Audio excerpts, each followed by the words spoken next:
il est possible d'aider nos enfants à se connecter à leur âme et à leur protection divine. Alors, plusieurs enfants sont très angoissés à l'idée d'être séparés de nous ou de se retrouver dans des situations inconnues. Alors, voici 4 astuces simples et éprouvées qui m'ont été transmises par mes guides pour aider à autonomiser nos enfants et les aider à trouver le calme. Alors, c'est la vidéo 4 de Invisible Accessible et c'est parti! Alors, pour ceux et celles qui ne me connaissent pas, je suis une maman d'une grande fille maintenant de 10 ans. Et puis, c'est une enfant qui est sensible et qui est angoissée à l'idée d'être séparée, surtout de moi. Donc, les astuces que je vous partage aujourd'hui ont été testées sur elle et puis ça fonctionne très bien. J'espère que ça pourra vous aider avec vos enfants, qu'ils soient à vous ou des enfants dans votre entourage, des enfants que vous êtes portés à chérir et dont vous devez prendre soin autour de vous, donc que vous soyez parents ou pas. Et puis, mes 2 premières astuces sont pratiques, et puis, plutôt pratiques, et les dernières sont vraiment plus dans le spirituel. Alors, la première astuce, c'est le fil magique doré. Alors, le fil magique doré, c'est que vous en parlez à votre enfant avant d'être séparés. Donc, vous lui demandez d'imaginer un fil doré qui part de son cœur et qui va jusqu'à votre cœur. Ce fil-là, il est magique, il est incassable et peu importe la distance entre vous et l'enfant, il va toujours rester là super solide, il vous connecte toujours. Il permet à vos 2 cœurs de se parler, de se faire des bisous, des câlins, et puis dès que l'enfant pense au fil doré, il ressent votre présence. Donc voilà. Pour la deuxième astuce, c'est l'objet à bisous.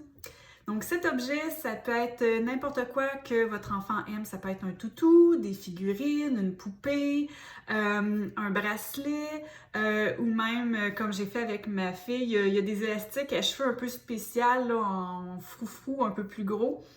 Donc les bracelets, les élastiques à cheveux, des trucs petits aussi, c'est pratique parce que les enfants peuvent les glisser dans le sac d'école et les prendre un peu incognito quand ils veulent. Donc, avant la séparation, vous prenez cet objet-là, dont vous avez discuté avec votre enfant que ça va être l'objet à bisous, et vous faites une tonne de bisous. Des fois, ma fille, elle disait, il faut qu'il y en ait 100, puis là, il fallait que je compte le nombre de bisous. Donc, vous donnez une tonne de bisous.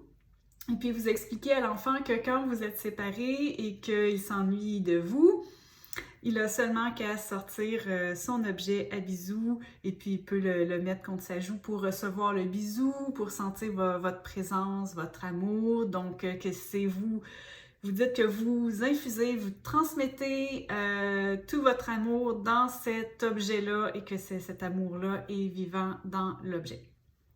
Donc voilà, les 2 premiers trucs, c'était pas mal dans le pratico-pratique. Maintenant, les 2 derniers, là, on y va plus dans le spirituel. Alors, évidemment, c'est à adapter selon l'âge de votre enfant et son niveau de compréhension par rapport au monde spirituel et son niveau de connexion, parce qu'il y a des enfants qui sont juste pas intéressés, puis c'est très bien comme ça. Comme parents, on peut triper là-dessus, mais on n'impose pas ça à nos enfants. Donc, on adapte ça avec des images qui vont vraiment venir connecter avec l'enfant. Donc, 3e astuce, ce sont les visites nocturnes sur le plan astral. C'est hyper populaire chez nous, je le fais encore pratiquement à chaque soir. C'est ma fille en fait qui en fait la demande. Donc, dès qu'elle sent un peu la séparation, dès qu'elle y pense, ces soirées-là, elle en fait la demande. Alors, comment je vous explique ça? C'est que la nuit, on se recharge physiquement. Hein? On est comme le petit lapin énergiseur. À un moment donné, l'énergiseur, il a quand même, si on a de l'énergie, on travaille fort toute la journée, il faut se reposer, il faut dormir. Et puis là, pour notre corps, on recharge nos batteries, mais on le fait aussi pour notre âme.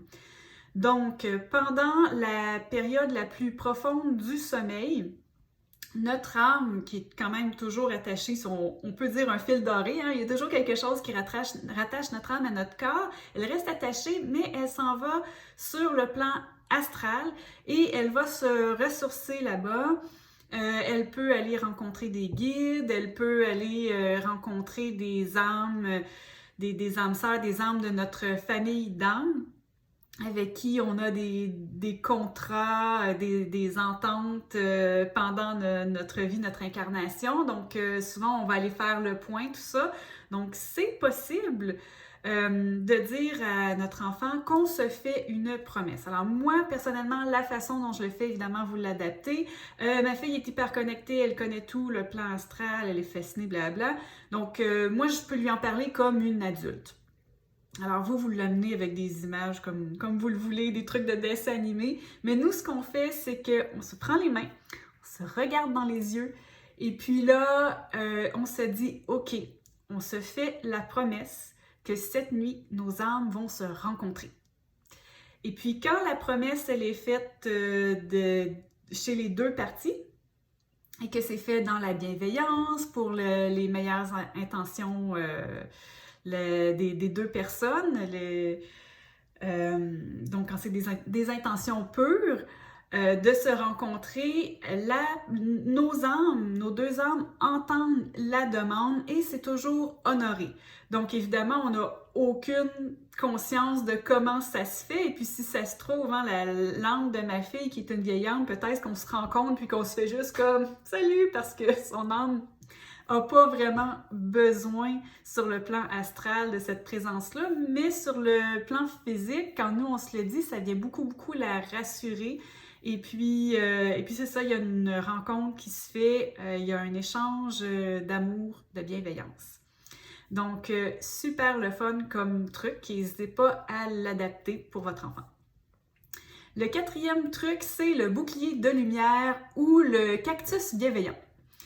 Donc, les enfants sensibles sont souvent submergés d'émotions, que ce soit leurs émotions, les émotions des autres. Aussi, ils peuvent avoir peur des inconnus ou même peur des monstres, des fantômes. Donc, le bouclier de lumière, il est très pratique pour les enfants, mais je vous dirais aussi, écoutez-le pour vous, parce que pour les adultes, quand on est très empathe, comme on dit, très sensible, si vous connectez beaucoup avec les guides, le monde des âmes, c'est toujours extrêmement pratique. Donc, pour vos enfants, vous dites à votre enfant qu'il y a une lumière brillante, comme une boule de lumière brillante qui est près de son cœur, dans sa poitrine. Elle est toujours là, toujours vivante. C'est une boule de lumière, d'amour. Et puis, cette boule de lumière-là, il peut l'élargir, il peut la faire grossir quand il veut en 1 seconde. Vraiment pour rassurer l'enfant qu'il a la capacité, que c'est quelque chose de très facile. Alors, il va la prendre et c'est comme son bouclier. Et puis, si vous avez des enfants qui trippent super-héros, faites une histoire de super-héros qui a un bouclier qui arrive un peu comme au Wakanda dans Black Panther, des trucs comme ça. Donc, les boucliers qui arrivent d'un coup. Donc, vous pouvez lui dire la même chose que son bouclier quand il est stressé, il y a une situation qu'il n'aime pas, il y a un ami qui est négatif, lui, il fait « Moi, j'ai mon bouclier magique que tu ne vois pas. » Il n'est pas obligé de le dire, il peut le dire dans sa tête. Et puis là, il s'imagine que cette lumière-là, ce bouclier-là qui l'entoure, vient l'entourer et il n'y a rien qui peut l'atteindre. Et donc, les situations qui sentent que les émotions vont venir, il sent comme moi, je mets mon bouclier. Ça peut même être, il écoute un film et on lui explique si tu sens que tu vas être sensible en écoutant un film et que tu sens que c'est trop. Même moi, comme adulte, je le fais des fois parce que quand on est hypersensible, ça ne nous prend pas grand-chose tellement qu'on s'identifie aux autres. Donc, si je sens que ça arrive, donc l'enfant peut mettre son bouclier et faire « c'est correct, je suis dans la lumière, je suis protégée » et tout ce qui est négatif, tout ce qui est trop d'émotions pour moi, ça va juste venir doucement rebondir sur le bouclier et ça ne vient pas m'atteindre. Une autre image que j'aime beaucoup, c'est le cactus bienveillant. Ça m'a été transmis il y a que quelques jours par les guides. Ça m'a énormément fait rigoler. Je le demandais pour moi par rapport à ma sensibilité. Et puis, ils m'ont donné cette image-là que je trouve aussi géniale pour les enfants. Alors, on s'imagine être un cactus. Alors, à votre enfant, vous pouvez dire, imagine que tu as un cactus et que tu as des épines de lumière tout autour sur ton corps. Et puis, ces épines-là, elles sont magiques, elles font en sorte que, comme pour le bouclier, tout ce qui est négatif, que tu n'aimes pas, des amis méchants avec toi, tout ça, ça ne vient pas t'atteindre. Les épines empêchent toutes ces choses-là, si c'est les monstres aussi, la nuit, les fantômes, ils ne vont pas vouloir venir près de toi à cause de tes épines de lumière. Ça leur fait peur. Et puis, ce qui est intéressant, si on y va au niveau des amis, il y a des amis, admettons, gentils, pas gentils dans la cour d'école. On peut dire le cactus, il est intelligent avec ses épines. Les amis qui sont gentils, sont tout doux et ils vont avoir le droit de venir dans ta bulle parce qu'ils vont pouvoir passer entre les épines du cactus et venir près de toi, te faire des câlins, tout ça. Le cactus, il le sait, puis il leur fait de la place. Mais quand c'est des amis pas gentils, là, ils sont pas capables de t'atteindre avec les épines parce qu'ils arrivent avec leur énergie. Il y a des épines, puis ils sont pas capables. Donc voilà, c'était mes 4 astuces pour aider les enfants. Et ce sont des astuces qui viennent vraiment, surtout les 2 dernières, et même la toute dernière, je l'utilise encore, là, sur le plan spirituel, c'est des choses que les adultes même utilisent. C'est une façon de, tu sais, quand je parle qu'on est cœur à cœur, en fait, c'est on est dans ma âme, les âmes viennent se visiter. Donc c'est une façon pour eux de reconnecter avec leur lumière à l'intérieur et puis leur pureté d'être et leur âme. Donc, je trouve que c'est une belle façon de les initier à ça en changeant évidemment le langage quand c'est nécessaire. Mais voilà, j'espère que ça vous a aidé. Merci beaucoup. Bye bye.